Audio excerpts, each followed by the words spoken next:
everybody, welcome back to Avalon, episode 7.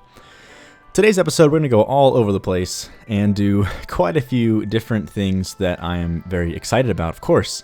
The first thing being just some touch-up work on a few existing areas. I didn't really like the look of these just like standard-looking pedestrian roads. I wanted to have a little bit of detail going on with these, especially where they cross over all the roads and things, because you know, they are an opportunity for advertisement, so of course our city will take advantage of that. We've got these sort of like, they're more like metal meshes, but they're just kind of, I imagine them as guards for throwing things off or whatever, I don't really know, but maybe just like a support system for the bridges across the avenues here. But we also have some advertisement going on underneath that is of course right level with the roads.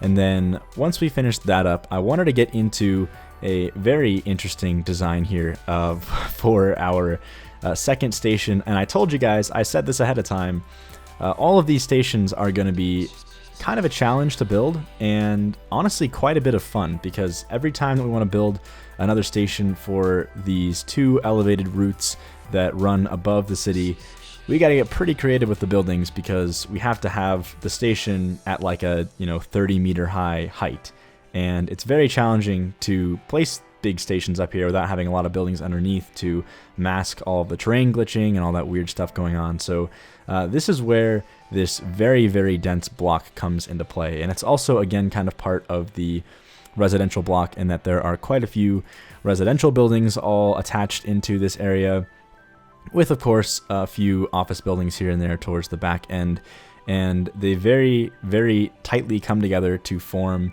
this interesting shape that is pretty much exactly the shape of the free space in this area. So this is like truly the essence of a super, super dense downtown area. I mean, there is zero wasted space. We're utilizing a lot of these Russian residential buildings to kind of fill out some of the outer areas, because I mostly just use those modular office buildings as ways to shape this whole building. And then from there, I went in with these residential buildings to kind of, I guess, add actually the detail of the outsides of the building. And in this case, I wanted it to feel like it's mostly residential, and of course with the station on top. Now this station, again, really captures the whole essence of this kind of Blade Runner-esque, very, very brutalist kind of take on our whole city. So we've got like all kinds of like construction stuff going on over here. We've got like a bunch of industry kind of stuff on the tops of these roofs. And then we've also got a lot of the tops of these residential buildings kind of clipping in just above and around this height, which I think is kind of neat. Almost as if somebody would have a very, very unfortunate place to live. I mean, you would basically be getting pretty unlucky if you ended up living in any of these top level residential suites, because you're facing all of this all of this, well, as some would call ugliness, I would call very interesting. I think I would like to live up here, to be honest. It's a very industrial look, but I think it's kind of cool. I wouldn't mind having a place up here, but maybe I'm weird. I don't know. Maybe this isn't a very sought after place to live. Who knows? But very industrial kind of design up here. And I wanted to feel like this whole station was really integrated in with the building. So this is where we're going to throw in some kind of gating and meshing and stuff over top of the bridge as it goes across this street down here. So I don't know really what the purpose of this would be. I kind of imagine it as more of like a structural thing, because there's not really any supports immediately around this area until we get to the next building on the other side of the road. So there's this big metal structure up here that sort of goes on top of our metro line. And really the main reason why I wanted to add this is, well, for one thing, it looks pretty cool from the outside, but I think whenever you're in the train, it looks very cool to have all of this like metal stuff and structural stuff kind of all around you as you're exiting different stations, and it definitely makes this top station look very interesting. Moving on now, we're going to start on what I promised from last episode, which is the beginning, I guess, and really, I guess the beginning is kind of the wrong word. It's more like the center point for our sunken parkway. And this is like the very center point. This is the spot that's going to be right outside of the last place we designed, right next to those stairs. And it's also kind of central to this big arcing, turning highway piece that comes out of our central point. So it happens to all line up with the central point, and I think it's very fitting to have a nice little statue down here, have some plants and things. And I played around a lot with the design of this park. This is actually the final result. I didn't show anything else because I had a few failed attempts at making a park down here. Because again, we have to get a little creative with all the pieces we use. There's not a lot of foliage to work with, and I wanted this to also feel a little more urban, like an urban park, and less, there's plenty of nature. There's certainly plenty of nature, but the fact that we're going to already have so many trees and bushes and things filling up the areas around this, I wanted this centerpiece to have kind of an urban park design to it. So after we finish with the lighting in here and we throw down really what is the center statue for this park area, I wanted to use some staggered square-pieced, modern-looking planters to create this. I don't know if you call it like an art piece or something along those lines, but I feel like it's kind of common to have these types of things in urban parks in particular. So once we get done with this lighting here, and again, the lighting is very important. We want to have nice lighting in all these areas so that whenever we turn off the lights, whenever we go to night mode, we have a nice-looking area. So here's the beginning of that kind of urban design for the park, and you'll see in a minute why I chose to really go with an urban design. But it's kind of like I said before, I want this the rest of this area to be very filled with foliage, so I wanted to have a bit of a different design for the center point. But really, this is our only opportunity in the downtown area, aside from, like I mentioned earlier, the center point or the central point where we have some free space for trees and things. This is going to be where we really fill out some forest, almost as if at some point before we built this gigantic city, there was actually a forest here, and they wanted to recreate that and really utilize this land, even though it's kind of underneath lots of interchanges and stuff, to have all kinds of foliage and bushes and even some roses and some flowers that can actually grow in the winter, which I think was a neat little touch because as many of you guys have mentioned before, and as I have clearly noticed, it is a very kind of monotone build going on around here. So lots of color where we can have it. And these are also some Christmas assets, which I got some awesome suggestions in the comments from the first few episodes. And I really like this idea of trying to add in some lighting almost as if it is Christmas in this town. It's very wintry, so it seems like a kind of fitting thing to do. But even if it's not Christmas, just kind of the winter time, I've noticed, and the commenters that I'm referencing here were mentioning this as well. But a lot of cities will have lots of lights strung around, and they'll have lights in the trees and all these things in downtown areas, just in general, not even around Christmas really, but just in the wintertime. It just kind of looks nice whenever all the leaves are off the trees. So this is what we got for Christmas assets. There are very few. This is like pretty much the only thing that I could find. There are just these bare trees with some lights on them, which are really not even visible unless you look very closely or look at them at night, obviously. And then also there's like a Christmas tree asset or two that I'm using as well. But I want to get those in there where we can, and I will utilize those in other places as well to try to get some more color and light into different areas. Moving on from the middle of this park area, you can see this is kind of the beginnings of what's going to be a network of tunnels all underneath our downtown grid to get around to other parts and other blocks to continue this park in other areas. So this is like the main tunnel entrance that gets you around the central point and on the other side of the stuff we did in the third episode, and that will be kind of the extension of the park underneath that big interchange over there.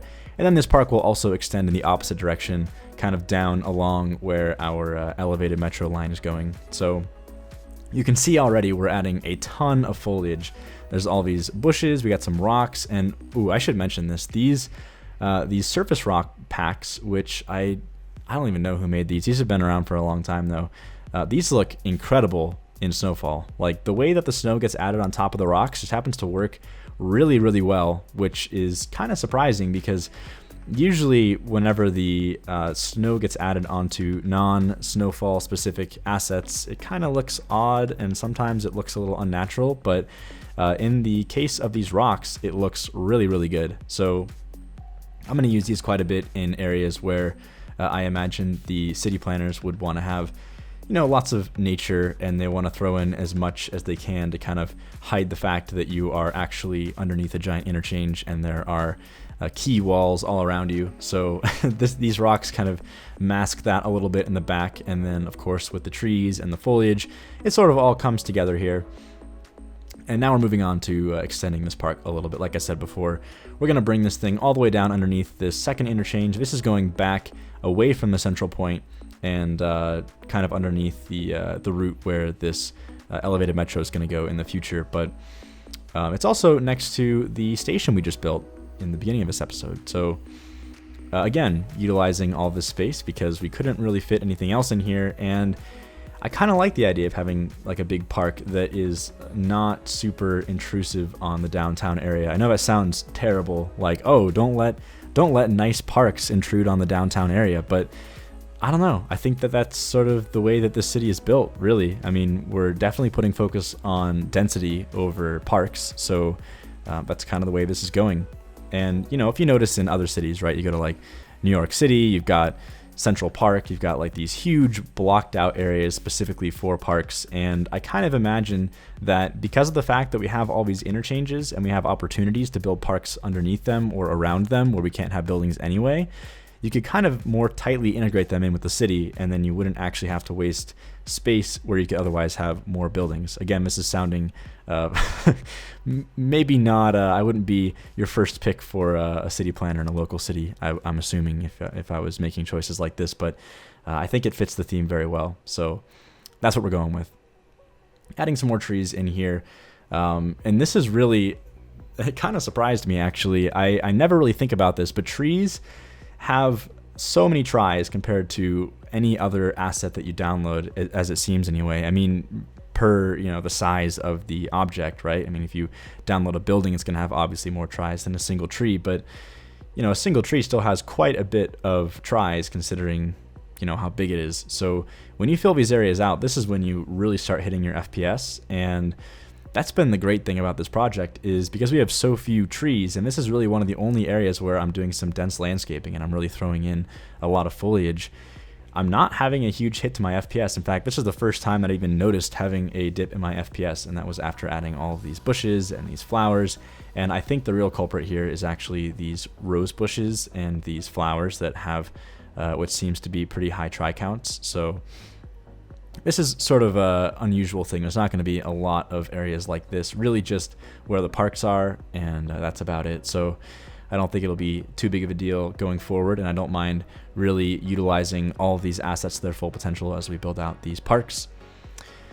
But finally, moving on to this upper area, I wanted to add in this last little bit because we're not going to finish that lower park, obviously. We're only going to do areas as we come to them, and I'm being kind of careful to not really build up any gigantic skyscrapers before I work on the parks around it, because it's very tough to get down low underneath the ground level to build out parks if there's giant skyscrapers that are hitting the camera all the time and causing issues. So I'm gonna sort of like gradually build on the parks as I build out the city, and as we get to new areas that are alongside the park, we'll keep going with the park again. So this is sort of the beginning of the park, and we will revisit this later on to continue on with this design.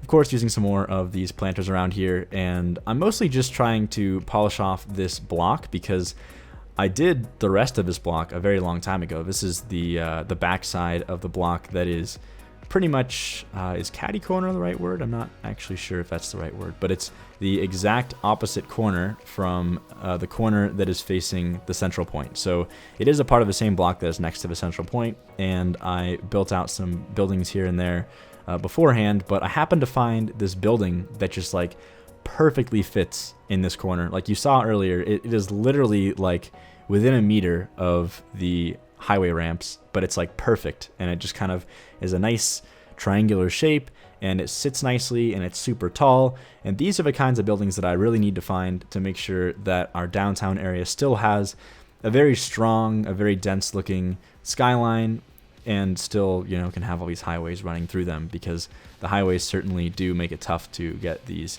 dense looking skylines.